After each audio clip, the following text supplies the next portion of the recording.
Let them exposit. And boy, will they.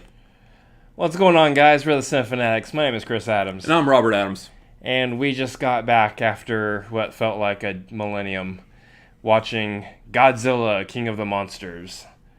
And, well, that's the way this review is starting out. You're probably already guessing the direction this is going to go. First of all, before we get into it, no spoilers here. But there's a bunch of monsters fighting, so... Yeah, monsters are going to fight. Yeah, that's so... I mean, we just jump into that here. This movie had some problems. So, I mean, jumping into the story, I mean, obviously we've got to build up a story as to why Godzilla is taking on Mothra, Rodan, and King Ghidorah. See, Yeah. I didn't have any problem with King Ghidorah this time. It was Mothra that I had the issue with. Are you mixing them? Mothra and Rodan? Yes. Mothran? Mothran. King Give Mothran. Impressive. That works, yeah. Especially because in our trailer reactions, I had such a hard time saying King Ghidorah. Yeah. So, whatever. I like what they call him in this, Monster Zero. Good. Don't have to worry about how to pronounce that one. Yeah, for real. So, the whole movie is basically Godzilla is needed to fight these other monsters because reasons and humans could go extinct. Yeah, something like that. There's a lot of play on maybe environment and the Earth is dying. We're the reason for it, and It's very Infinity War-ish. yeah, this is just nature's way of trying to rebalance and set things right. Or it could just snap its fingers and be done with it all. And yeah, who knows? So, I mean, that's really basically all there is to the story. But that's the thing. It's basic. Yeah. It is very... But you have the humans who are here... Pretty much because, yes, that is as the audience, that's our connection to the story. Humans are in the movie because humans are watching the movie. Yeah. You have to have some kind of level connection that, I mean, Godzilla's not going to sit here, turn the camera. So let me tell you why I'm doing this right now. Although that would have been awesome. That would have been thoroughly entertaining. like in a plush robe with the pipe or whatever. It would have been thoroughly entertaining, but the problem is that you just can't do that for this kind of a movie. Like a nice armchair, like Hugh Hefner style, just like, Really let me running- tell you what's going on. Really running with this gag, aren't we? It sounds fantastic, though. That's a completely different kind of movie than this, though. But no, yeah, you have to have the humans there because they have to basically fill in the gaps of, okay, why are we moving to this location? Why are we doing this thing now? What is Godzilla doing? What is Ghidorah doing? What are they all doing? What's happening? We don't know. The thing is, though, is that this actually had a pretty solid cast to it. Yeah. Good cast of humans. I mean, Vera Farmiga, you got Kyle Chandler, you have Eleven, Yeah. Millie Bobby Brown. So you have Charles Dance is in it, and You don't say.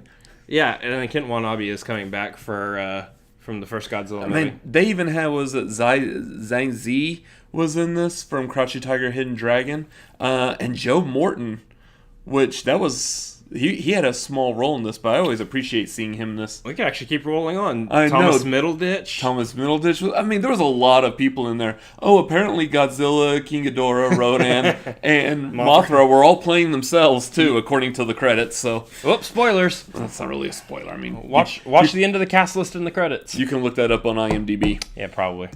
Wait, are they actually... Don't know, but I'm going to look it up after we're done filming this. The monsters themselves, I think they did a pretty good job in showing like the feelings and emotions of like what these monsters were trying to do. Like you could tell like on Godzilla's face what exactly he was feeling and thinking in like those key moments. Kind of the same with Mothra also. Even though Mothra was a giant moth, which, speaking of which, I would hate to see the amount of dust that comes off that moth. Good Lord. But you could see feelings and emotions. They did a very good job with that. Yeah, they emote very well. You get in there, you get right in there, close up on their eyes, and that's really where you see the life of these creatures is in their eyes. And for them being CGI characters, that's pretty good.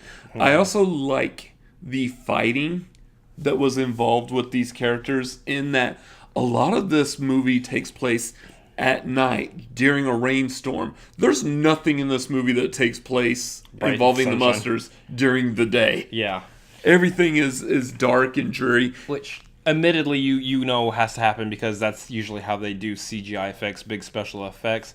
They usually put them in a darker environment, so they kind of hide some of the weaker spots of the actual effects themselves. Usually a pretty smart move for that. But even in those cases, you can kind of tell like what's good CGI and what's bad. The best example of bad that I always go to is Transformers, in that you see an arm or leg flying and you can't tell that it's an arm or a leg flying. It's just some CGI jumbled mess. And even if you could, you wouldn't be able to tell who it belonged to. Yeah. This I think they did pretty well, even though, say for example, Godzilla and King Ghidorah are both scaly monsters. Yeah, they're both reptilian. You could still tell kind of who's what at what point in the dark while they're both fighting each other. Now, the benefits there is that they both have like really bright light effects to them. You know, Godzilla's got his blue Blu-ray, and Ghidorah's Blu-ray. I'm going with that. He doesn't have the HD DVD, does he? No, he lost that one. Yeah, went with the Blu-ray.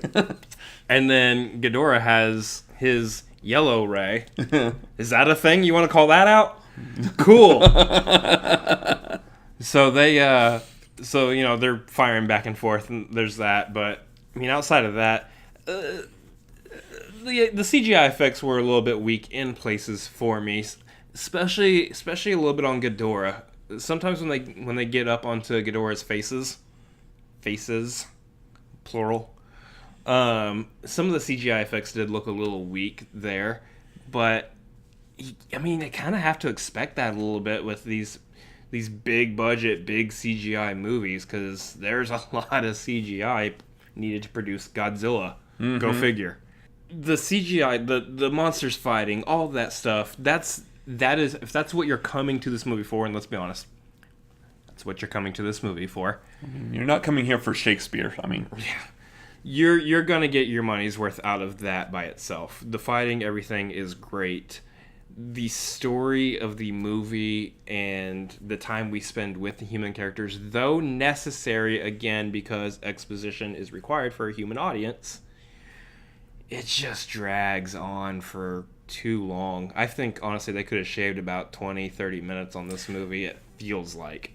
I do like how the movie did kind of bring you a little bit back, remind you a little bit of what happened in 2014, but just from the perspective of different characters. Yeah. So that was really cool, but outside of that, I mean, again, you have really cool monster stuff, especially at the end. Godzilla at the end, not going to give anything away there. Dude's a beast. Yep. Dude's a beast. Yep. But for the most part, the movie was just... It was nap time for me. Yeah. And I understand that there's probably some pretty solid Godzilla fanatics out there that are going to be like, not too happy with that, not too happy to hear you say that, gonna hate you in the comments now. And that's perfectly fine. That's okay. But the fact of the matter is this is how we walk away from this movie, and we walk away from this movie well rested. Well, some of us are still losing our voices. Yeah. So, I mean, to wrap things up here, I thought it was okay. I thought it was fine. I'm still looking forward to the next movie, which apparently is supposed to be Godzilla versus King Kong. At least that's what they've said in production. So, I'm looking forward to that, just because it's Godzilla versus King Kong. But outside of that, this movie was it was fine. It was okay. The monster fighting was good. Otherwise, meh. So, I mean, I would probably give it about, I'd say 2.5 Godzillas. I'm just going to go with Godzilla. Mm-hmm. Like little tiny Godzilla. Yeah. Little tiny Godzillas. That's really weird, but yeah. I mean, I'm thinking pretty much the same thing. I like Godzilla. Again, as I've mentioned in the trailer reactions, I enjoyed watching the older Godzilla movies when I was a kid. But, yeah, so far all the Godzilla movies, they've been... just okay. They've been alright. They haven't been something I've been anxious to want to go back and watch again. This seems to be right in the same vein as the rest of them. I felt that same way with Godzilla. I felt that way with Skull Island. Although Skull Island was a little bit better, I would say. But this one, yeah, I'm probably going to go ahead and give like 2 out of 5 Godzillas. It was just, it was alright. I mean, it was cool. good effects, good action, but kind of a little long in the tooth of the story. So, And in Godzilla's tooth. well. Anyways, that's going to do it for this review. What did you think of Godzilla? Let us know down below in the comments. Did you like this review? Also let us know that down in the comments. And you can hit the like button. If you didn't like the review, you don't have to say anything. It's fine. Yeah, we get it. I mean, Yeah, we go. up here above our heads, there's a subscribe button. Over here off to the sides are a couple other videos we've done.